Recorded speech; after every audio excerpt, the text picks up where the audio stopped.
You are listening to the Intrepid Radio program with Scotty Roberts. Intelligent Talk.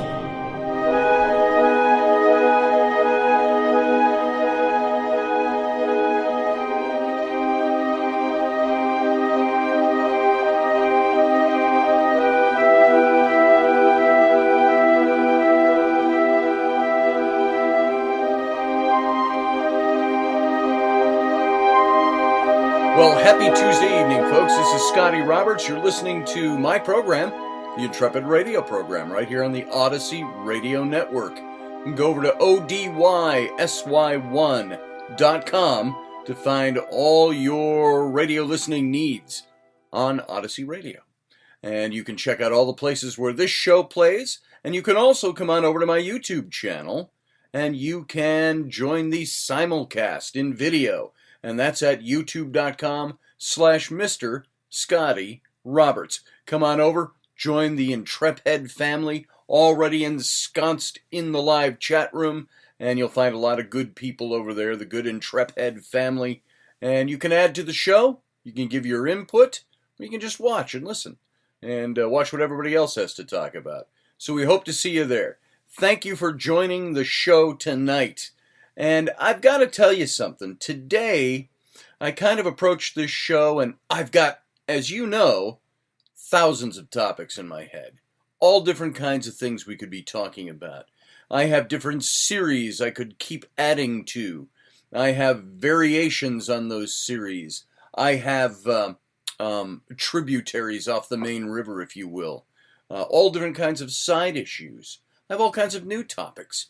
But I sat this morning in my, that mental stupor you have prior to really being awake.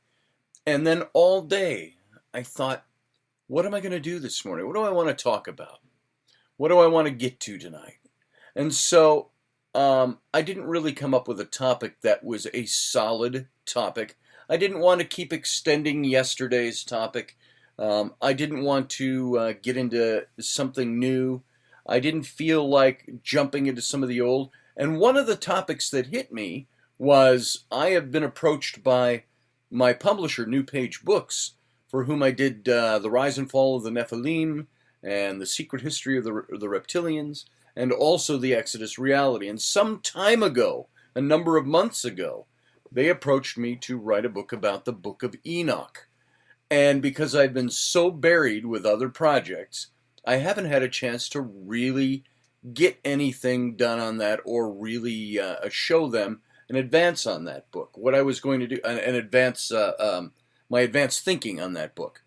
And so I just talked to my publisher yesterday, and he said, whenever you're ready, just get her done and send it over. And so I started thinking about that this morning, and I thought, ought I do a little bit of something on the Book of Enoch today on the radio show, and maybe as I'm doing my research, start regaling you with the research that I've run into. And I thought that might be a good idea, but that's not really where I'm ending up for today. I do want to show you, if I left it up here on my screen, I had some verses from the Book of Enoch and started comparing them to the Bible verses, and I want you to see how similar those were, even though I really didn't plan on doing a show on this today. And so I want to show you a couple of things here, just for fun, just to start today. But I'm going to get to a totally different topic today. And it's right here. Let's see if this is the site that had... I didn't keep this all open because I didn't think I was actually going to go here. But here you go. And it starts in Enoch, even though the book I'm going to write is kind of an overview of the Book of Enoch. And I'm going to hit themes of the Book of Enoch. I wanted you to see some of the stuff that's here. Now let me get to chapter 6 and 7. Here's chapter 6. Now, I'm going to read this to you, and I want to see what you think of this. It goes like this. Chapter 6 of the Book of Enoch starts this way. And it came to pass, when the children of men had multiplied, that in those days there were born unto them beautiful and comely daughters.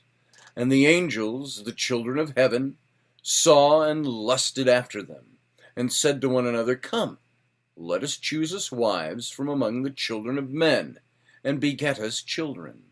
And Shemiazah, who was their leader, said unto them, I fear you will not indeed agree to do this deed, and I alone shall have to pay the penalty of the great sin.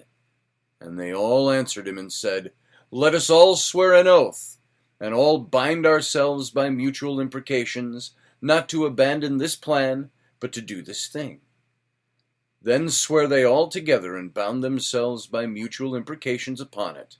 And they were all, in all, 200, who descended in the days of Jared on the summit of Mount Hermon. And they called it Mount Hermon, because they had sworn and bound themselves by mutual imprecations upon it. And these are the names of their leaders. Semiazes, their leader. Archibah, Ramael, Kokabel, Tamiel, Ramael, Danel, Ezekiel, Barakajal, Asael, Aramaros, Betarel, Ananel, Zaquel, Samapael, Satarael, Turael, Jamjael, Sariel, and these are the chiefs of tens. And then it goes on into the next chapter, chapter 7 of Enoch. And all the others together with them took unto themselves wives, and each chose for himself one, and they began to go in unto them, and defile themselves with them. And they taught them charms and enchantments, and the cutting of roots, and made them acquainted with plants. And they became pregnant, and they bare great giants, whose height was 3,000 ells, which works out, by the way, if you take an L, an ancient L, works out to be 11,000 feet tall. So there's something in the translation there. And in another place it talks about them being 300 cubits. Not 300 cubits. A different cubit. It ended up being like 350 feet tall. And that's not right either. So they consumed all the acquisitions of men. And when men could no longer sustain them, the giants turned against them and devoured mankind. And they began to sin against the birds and the beasts and the reptiles and the fish, and to devour one another's flesh and drink their blood. Then the earth laid accusation against the lawless ones.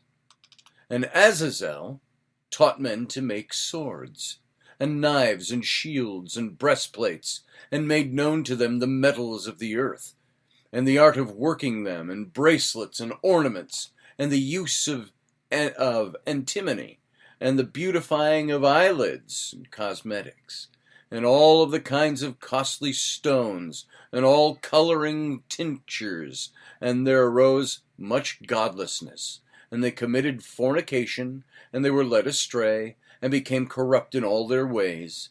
Shemiazah taught enchantments and root cuttings.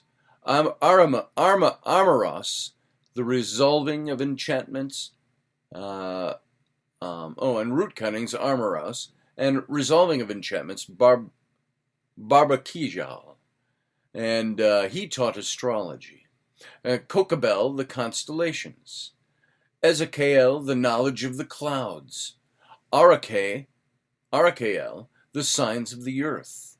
Shamsaiel, the signs of the sun. And Sariel, the course of the moon.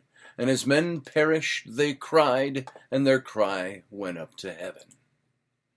And then in the next chapter it says, And then Michael, Uriel, Raphael, and Gabriel, the archangels, looked down from heaven and saw much blood being shed upon the earth, and all lawlessness being wrought upon the earth. And they said one to another, The earth made without inhabitant cries the voice of their crying up to the gates of heaven. And now to you, the holy ones of heaven, the souls of men make their suit, saying, Bring our cause before the Most High. And they said to the Lord of ages, Lord of lords, God of gods, King of kings, and God of the ages, the throne of thy glory standeth unto all generations of the ages, and thy name holy and glorious and blessed unto all ages. Thou hast made all things, and power over all things thou hast, and all things are naked and open in thy sight. And thou seest all things, and nothing can hide itself from thee. Thou seest what Azarel hath done, who hath taught all unrighteousness on earth, and revealed the eternal secrets which were preserved in heaven, which men were striving to learn. And Shemyaza, to whom thou hast given authority to bear rule over his associates, and they have gone to the daughters of men upon the earth, and have slept with the women, and have defiled themselves, and revealed to them all kinds of sins. And the women have borne giants, and the whole earth has thereby been filled with blood and unrighteousness. And now behold, the souls of those who have died are crying and making their suit to the gates of heaven, and their lamentations have ascended and cannot cease because of the lawless deeds which are wrought on the earth. And thou knowest all things before they come to pass, and thou seest things, and thou dost suffer them, and thou dost not say to us what we are to do to them according to these deeds. And then it goes on into chapter 10, God telling them what to do, and to pass judgment and so on. And I'll get into that another time. But what I found very interesting about this was the verses in Genesis 6 that go like this. Let's see. Let me find that for you. Genesis 6. When human beings began to increase in number on the earth, and daughters were born to them, the sons of God, the Bene Ha-Elohim, saw that the daughters of humans were beautiful, and they married any of them they chose. Then the Lord said, My spirit will not contend with humans forever, for they are mortal, and their days will be 120. The Nephilim were on the earth in those days, and also afterward, when the sons of God went to the daughters of humans and had children by them, and they were the heroes of old and the men of renown. And then it goes on into how God saw the wickedness of man and into the account of the flood of Noah. So it's very interesting. Something about Genesis chapter 6, verses 1 through 4, have earmarks of having been, remember when we talked about context, how things read, how they would have been written in a context that was congruent with the times of the rest of the book. Well, they say that chapter 6, verses 1 through 4, are written in a totally different style, meaning it looks like they were plucked up from somewhere else and dropped into place, plagiarized, or they were edited by later scribes and later editors. And so what's interesting is that the verses from Enoch and the verses from Genesis have a very similar language up to a certain point. Genesis leaves off. It mentions these beings who descended from heaven as being the sons of God, the Bene Ha-Elohim, the sons of the Elohim, whereas the book of Enoch talks about them being angels. And so there might be some mistranslations in there, because the word angel is not used in the book of Genesis, but the word Elohim is. Totally different kinds of beings. And so that's an introduction. As I started going through some of this, and of course my book on the Nephilim, I used a lot of this material as my hinge pin for the theories that I presented. And so as I write this book, I think I'm going to break into the stuff that I'm writing about, and I'm going to kind of do my study and my research along the way and share it with you here on the radio show, because I think that this is really interesting stuff. And so we'll take a look and we'll see how that goes as we proceed along. But there's just a little bit to whet your appetites and to make you go, there is some interesting information there.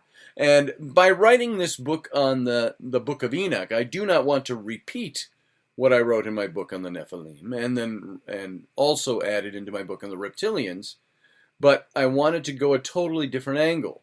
I wanted to look at the book of Enoch after really it's been 8 years, almost 9 years since I wrote my book on the Nephilim, since I sat in studio and was writing it. And so I want to go in and I want to take a different angle and I want to look at things from a fresh point of view. And also a point of view of where, when I wrote that book, I was very much, not very much, I was still in the more literalist orthodox point of view of the Bible. And now I have drifted far from that. And so it'll be interesting to see where this goes. So there it is. I want to leave that with you today. But now, let's move on.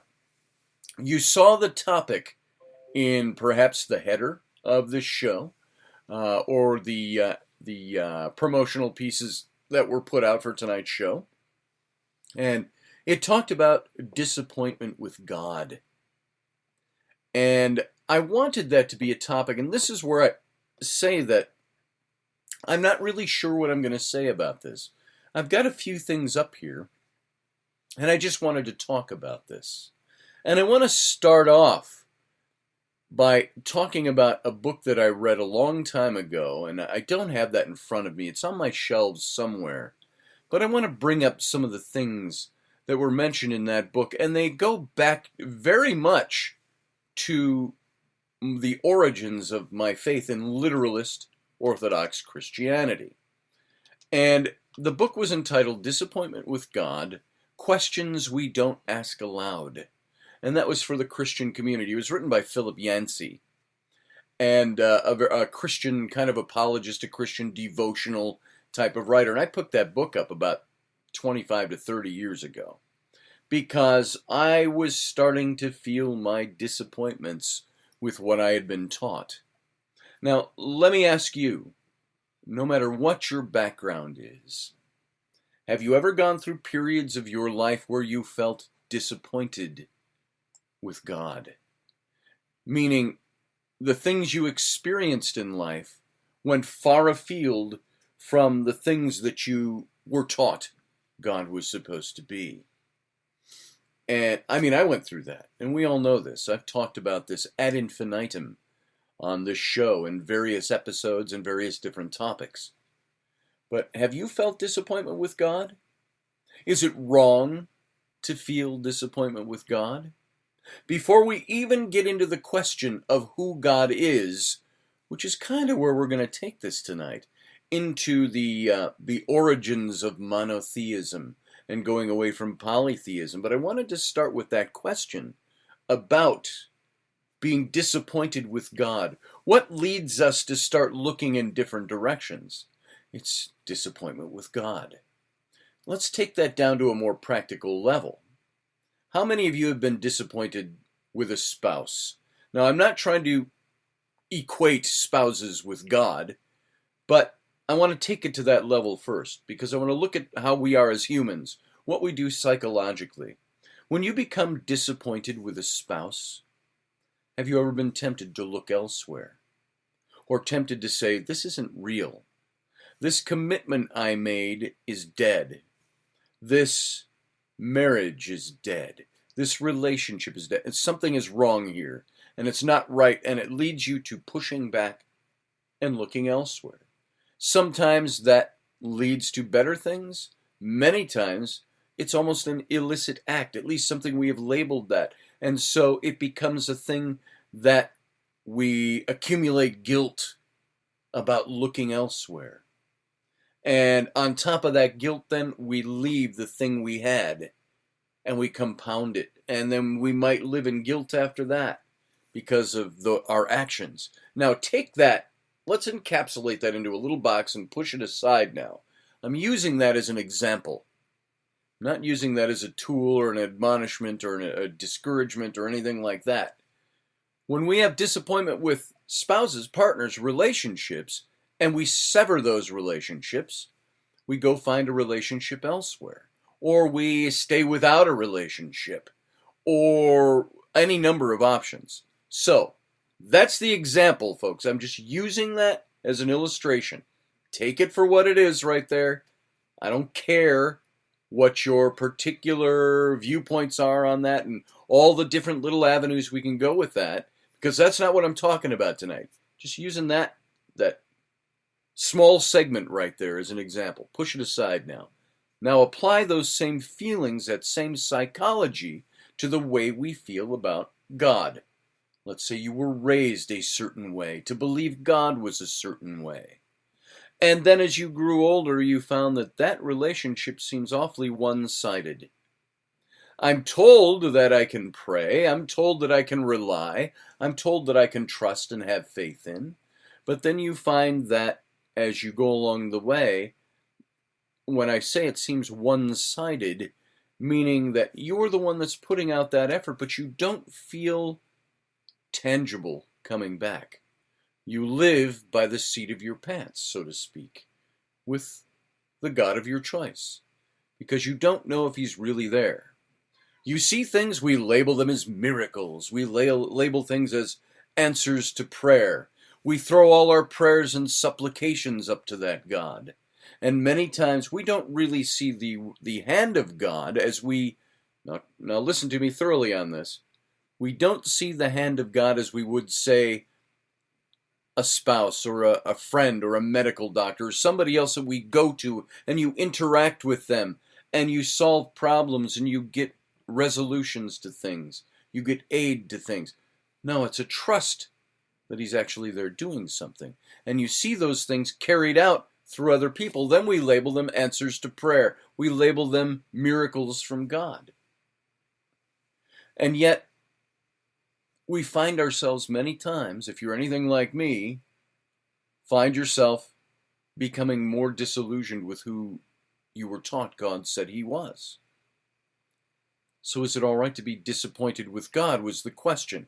I'm going to go way back now to the way I looked at things when I was in ministry, when I was in the faith. And I got to ask this question. Is it wrong to feel disappointment with God? Maybe some of you still view God in a certain way. I believe there is a God. I do not know how to define that God at this point, especially after all the research. You've heard a lot of research I've done on this show. Maybe this is where Solomon said in the Proverbs, of the making of many books there is no end, and much study is a weariness to the flesh. Meaning, it's too much to research. It's all vanity, he said. So disappointment with God is not necessarily a wrong or a sin, even within the faith. Rather, it's part of the human condition to feel that disappointment. The word disappointment means a feeling of dissatisfaction when one's hopes, their desires, their expectations fail to come to pass. Have you ever had that happen to you with God? Now I'm talking God in a very Western Orthodox, literalist, Christian sense. There's this feeling of dissatisfaction. Hopes are shattered, dreams are crushed, expectations fail, because that God is not what you were told he was supposed to be. And when God somehow fails to satisfy our hopes or doesn't live up to our expectations, disappointment inevitably follows. And if God doesn't perform in the manner we think he should, we become disillusioned with him and dissatisfied with his performance. And this can lead to a wavering faith in God, especially in the sovereignty he is supposed to have and his goodness. So when God doesn't act when we think he should act, it's not because he's unable to do so. Rather, he simply chooses not to. This is what we're taught. And this is the keystone to disappointment with God and perhaps looking elsewhere. Now, I got to go out to break, so you sit tight for 2 minutes. We'll be right back and we'll touch this.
All right, folks, we're back. Thanks for sitting there through the break. This is Scotty Roberts. You're listening to the Intrepid Radio program right here on the Odyssey Radio Network.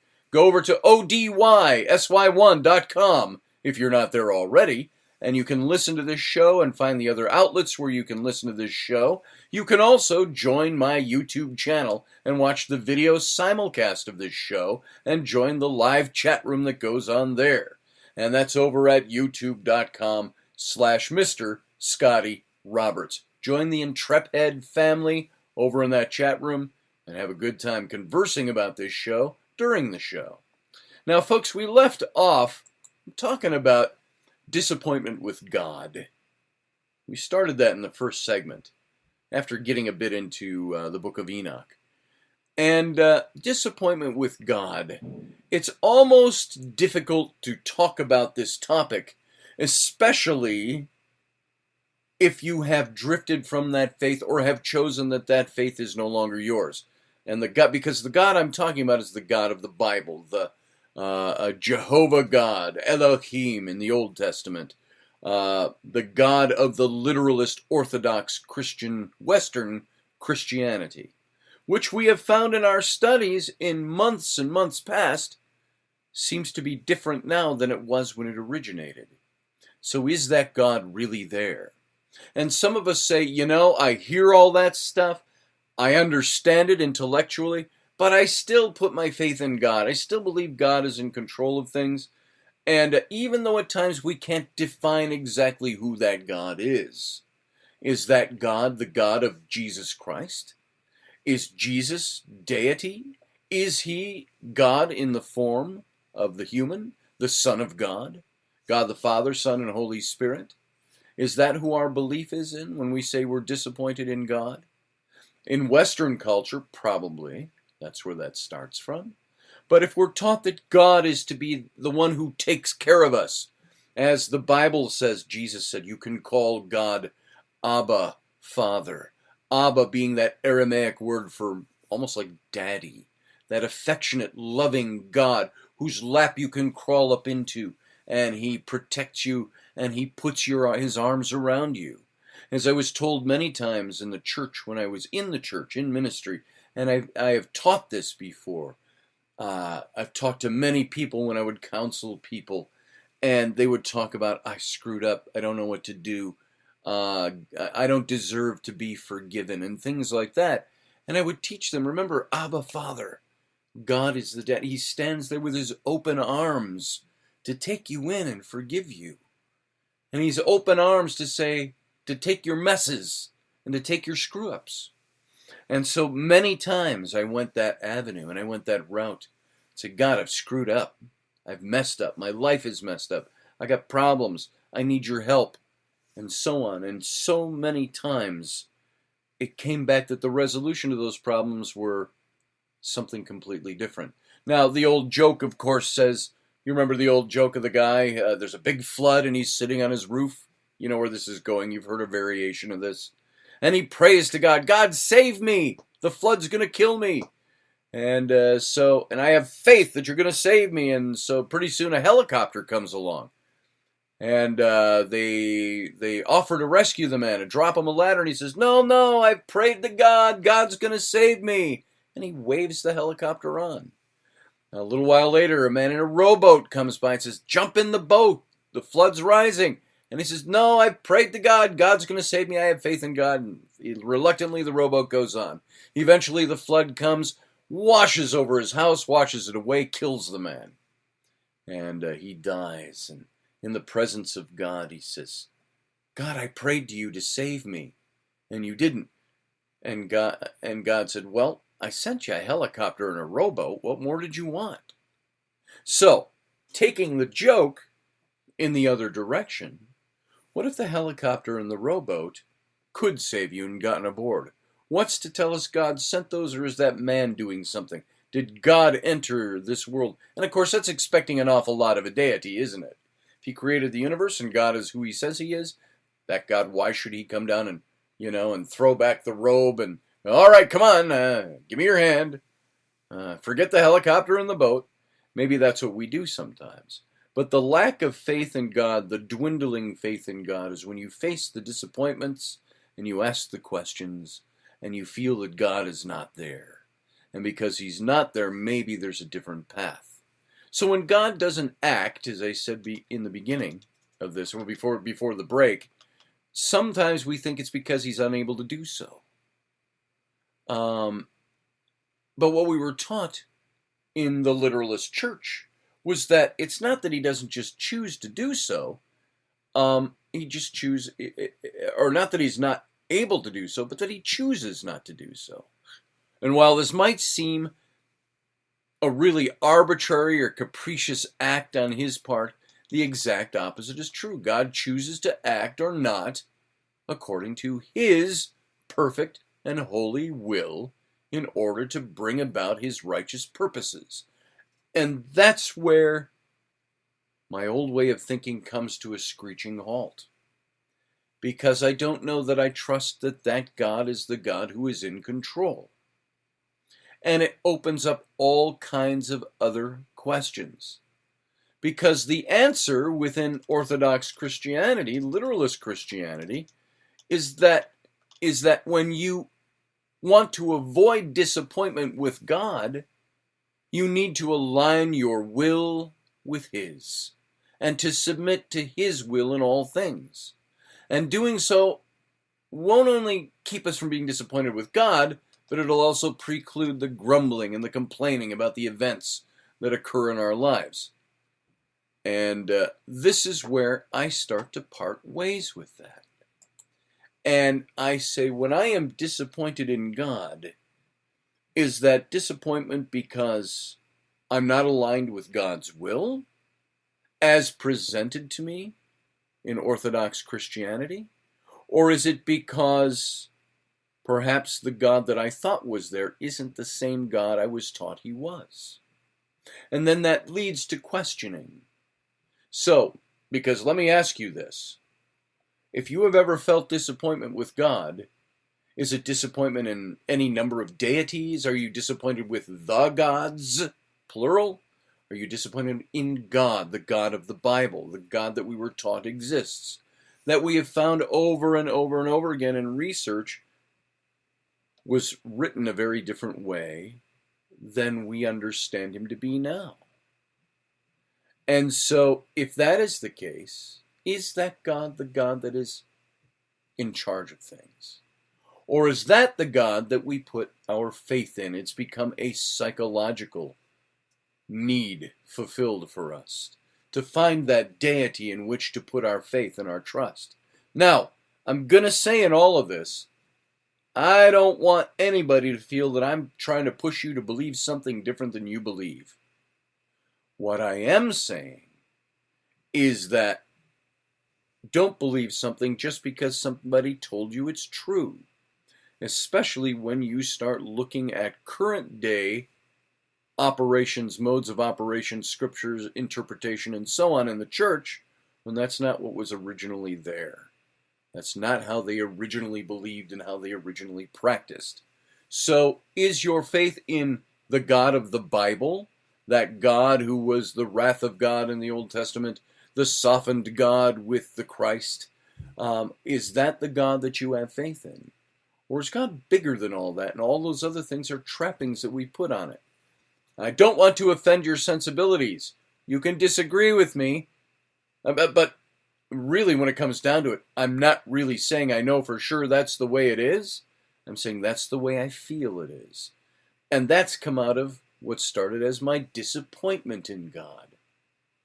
Not that God, when you think of that, isn't an arrogant, selfish thought to think, I, a puny human, who lives 70 to 100 years with a natural lifespan, has the ability to change the mind of an omnipotent God? Do I have the ability to stir him with prayer when he's got the whole universe to hold together? And most probably, and something I will share with you, probably not just this planet. So here's the big question. Who is God is what it gets down to. Who is God? Are we disappointed in somebody that doesn't exist the way we think he does? Are we disappointed in somebody that does exist the way we were taught, and we just aren't living according to his will? Or are we disappointed because of our psyche, our psychological makeup that has made us dependent on someone who isn't really there? I don't know the answers to all of those. And so I'm not offending you, I hope, by asking the questions. You are free to believe what you want to believe and what you have proven to yourself to be true.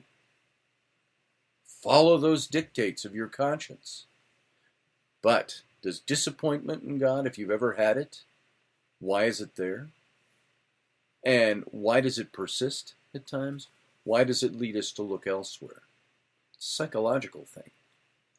And that led me into some other things that I want to talk about tonight. It felt when I was looking at it like these were absolute perfect segues into doing things, into the way we think. But I wanted to start looking at the origins of monotheism. Why do we believe there's one God that's in control of all these things? And if I'm disappointed in God, am I disappointed in the one only solely existing God of the universe? Or am I disappointed in a God of a cast of gods? A God of a whole pantheon of gods? Is there a God who really gives a damn about us? That's the big question. And I wanted to look at this little thing I ran across, and I wanted to mention this. There's what has been dubbed the God threshold. Why societies don't need a moral deity until they hit 1 million people. It's called the God threshold. Now, human societies hit a God threshold at around 1 million people where they need a moralizing, rule-making deity to keep order. And this is all as the result of a new study that was put out. I believe it's the Oxford University that put this out.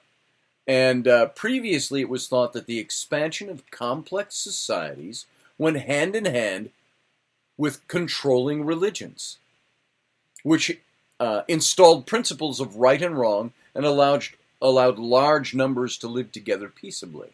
They had to have that rule of law, that moral code that came from a god or the gods. But a new study by Oxford University and Keio University in Japan found that only mega-societies of more than 1 million people require the kind of unyielding, cohesive beliefs that give rise to major religions like Christianity, Judaism, Islam, or Buddhism. And the authors of that study looked at 414 different societies spanning the past 10,000 years from 30 religions around the world, measuring social complexity and the supernatural enforcement of morality. And they found that, contrary to previous predictions, powerful big gods with their fearful supernatural punishments followed the emergence of large-scale cooperation, proving religion isn't just a historical accident, but it's a fundamental part of human evolution, the need to have a deity. And might I say, the need to have a deity that even disappoints us, or that leads to us feeling at times disappointed by that deity. Harvey Whitehouse, who is one of the co-authors of this study, he's a professor of social anthropology at Oxford, said that what we think might be happening around the time that societies hit the 1 million population mark is that they become vulnerable to internal structural tension and conflict, perhaps because they somehow have to build together multiple ethnic groups as a result of processes of expansion and incorporation. Moralizing gods might have provided a way of enabling societies to continue to prosper cooperatively in spite of all those tensions, for fear of offending a higher power who cared about our behavior toward one another and was thought to punish transgressions.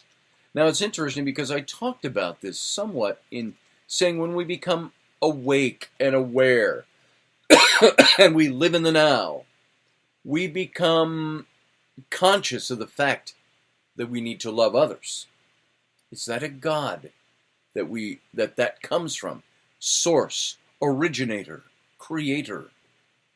Now, this study found that the first appearance of moralizing gods began in Egypt, of all places, where the concept of supernatural enforcement of mat, or order, was recorded by the Second Dynasty around 2800 BCE, before the Common Era. 2,800 years on top of ours, so 4,800 years ago, as the population approached 1 million. Similar systems had also emerged in Anatolia around 1500 BC, in China at 1000 BC, before the spread of transnational religions such as Zoroastrianism or Buddhism or Christianity and Islam. Roman gods were believed to punish oath-breaking from as early as 500 BC. The gods in charge of moral behavior. If you've got sickness and illness, or if someone died, it's because they were offending the morality of the gods. Now, once mega-societies are established, the authors believed of this study at Oxford, believed that entrenched faiths helped to sustain and expand the complex multi-ethnic empires that were already well established. And today, even westernized secular societies still need rulemaking, and the fear of being watched and judged in order to keep them in order. The authors argued that point. And you look at that even in our society, in America. Those of you who listen from Australia, New Zealand, Europe, we all have laws in place that watch over us to keep us doing right? That's human governance. Now, it does indeed raise the question of how processes of secularization to some regions, other parts of Europe, maybe the future of regional multi-ethnic coalitions such as the European Union and the EU and places like that. But it's possible that other forms of surveillance, security cameras, online activity tracking, virtual AI assistants, etc., that already have the potential perhaps to replace the role of moralizing gods in our life.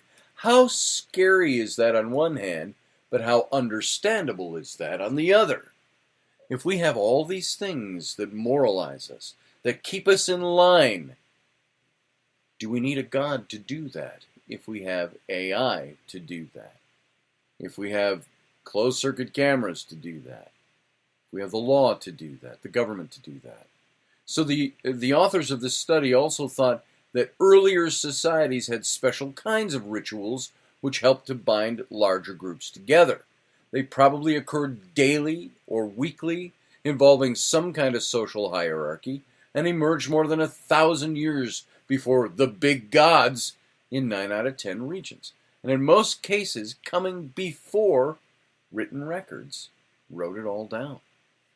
So the lead author of this study from Oxford, Patrick Savage, he's of the Keio University in Japan, added, "The take-home message is that religion is not just an historical accident, but has played a crucial functional role in human evolution throughout all of world history.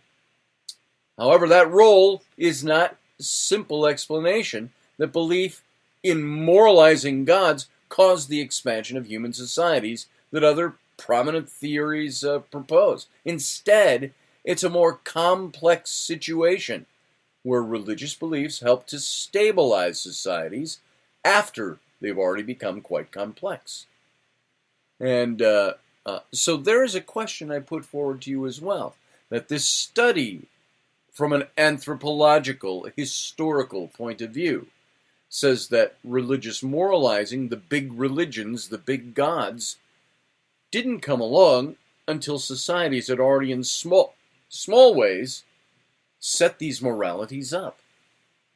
And then they took and created bigger gods. This comes back to my original point of disappointment with God. When we're disappointed with God, are we disappointed in something that we know is really there? And I'm asking that question sincerely. It's not rhetorical. Are we disappointed in someone we really know is there, and we're just not understanding something, or we've fallen out of his will? Or are we disappointed in something that we were taught was really there, but is in its truest form man-made? That's a good question to ask. And so, how did this whole idea of having a singular God who can then eventually even disappoint us even develop? And I've got a hell of a lot of information on this, folks, that we're not going to cover in 5 minutes. So I might hit on some of this, and we can kind of work our way through this material over the course of the rest of this week.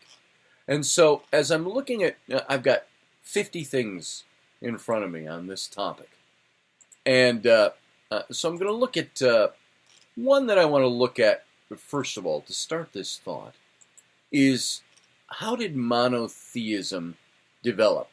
How did we come to the point where we believe that there is a singular creator God to whom and in whom, to whom we must give our reverence and worship, and in whom we must put our faith? Where did this idea develop? Because the first monotheistic religion developed in ancient Egypt during the reign of Akhenaten. That was the first time you saw a monotheistic God. And it was during his reign. Now, you did have the predecessor to Judaism, and you had Judaism, which Moses codified after the Exodus, which I believe took place long before Akhenaten. I don't think Akhenaten is connected to the Exodus and Moses at all. But monotheism didn't become a permanent fixture in the world until the adaptation or the adoption of monotheism by Hebrews in Babylon. Now, we thought that monotheism existed under Moses and post-Exodus when Moses codified Judaism. But it really didn't set itself as a permanent fixture in humanity until after the Babylonian captivity, which would have been at least 1,000 years later, after the time of Moses and the Exodus. So while monotheism is often seen as something that derived from Judaism, the history of how monotheism became pervasive and expanded beyond Judaism is actually very complex when you start looking at it. And integrating both historical and archaeological data, you can find that the rise of monotheism has been influenced by key political events in human history. And these political events help transform not just these early monotheistic faiths, but also by extension, many parts of the world today. And so the first monotheist religion, how did it start? When was the first time that somebody looked up? And how did they start an organized religion out of saying, you know what? Instead of all these other gods, let's just have one. And it might not be as flippant as that sounds, but it might have been as simplistic as that. Somebody came up with that idea. There's only one God. And the first evidence of monotheism emerges from Egypt in the 14th century. And this is roughly, 1350s to the 1330s under Akhenaten, which is about 100 years, 90 years after where I would place the Exodus, and under the reign of Akhenaten. The king was known to have worshipped the Aten, the sun disk god. And while initially Akhenaten allowed the worship of many gods under his reign, as Egyptians had always done, by the 5th year of his reign there was this decisive move that made the worship of the Aten, the sun disk, the sun god, the only recognized religion in the kingdom. And the worship of Aten constituted the first monotheistic religion in the world. That is, of course, if you don't place the Exodus until afterwards. And now keep in mind, most of these anthropologists and these historians, they don't look at the biblical Exodus as being something that was either a real event or a significant event. That is why they place this on Akhenaten and Akhenaten's worship of the Aten. Because Moses, after the Exodus in Egypt, would have been the first to establish a monotheistic system under Elohim, under Jehovah, and even those two gods being different. And he codified Judaism under the god Elohim, El Shaddai, El Elyon, the different names for God. And so the first monotheistic religion I would place under Moses, but they're so close together in time, the Exodus, and those who don't see the Exodus as an historical event, place it under Akhenaten. And on the calendar, they're so close together, I think that you could find that these things probably had influence on each other. However, while this represented an innovative, while this represented an innovation, the worship of a single god proved to be the most unpopular thing with the priestly castes, as well as, most likely, the local population. The Egyptians didn't want this. The high priest caste didn't want this. And you'll notice that when, we mentioned this earlier in this week, when Akhenaten moved everything to Amarna, after his death, it all went right back to the old way, and Amarna was abandoned, and the Aten was abandoned, and so on. And so in this period, worship of deities was very specific to given cities, temples, to psychological things, to life events, happenstances, circumstances, serendipitous events. And these temples that existed were all performed different economic activities for communities, and the ban of other gods, or the cessation of worship of other gods, was devastating to local economies and to local communities. And even ancient Judaism, by the way, wasn't very monotheistic. And I'm just about out of time here, but in biblical chronology, we see that the establishment of the state of Israel would constitute the world's first true monotheistic state. However, the reality is that there's no evidence yet that shows monotheism even existed or was beyond a limited minority, either in Judah or Israel. When we saw, when I did the study on King David, he moved the cult of Yahweh to Jerusalem after he sacked it. And that was the cult of Yahweh, of the one monotheistic God. And so, folks, we got to leave it off there. It's an interesting topic, and it gets huger and huger and huger as we start talking. So we're done for tonight. We're going to take a 23-hour break. We're going to come back tomorrow.